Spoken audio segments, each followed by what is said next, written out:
This demonstration shows the correct uses for fillet weld gauges.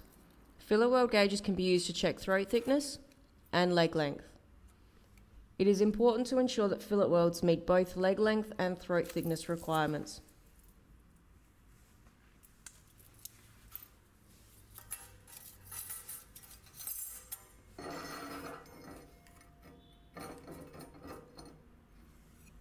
To check for leg length, select the required fillet size.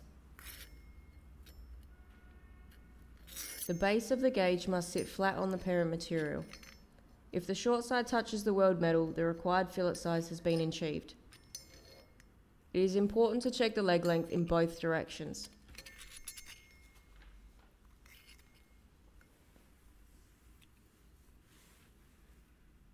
The same process is used to check for throat thickness. If the center tip touches the weld metal, the throat thickness has been achieved.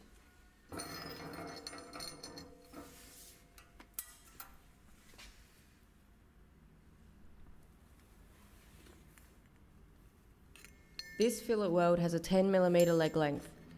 Although this may meet the job specification, when checking the throat thickness, you can see that the center tip does not touch the weld metal, making this weld concave and possibly non-compliant.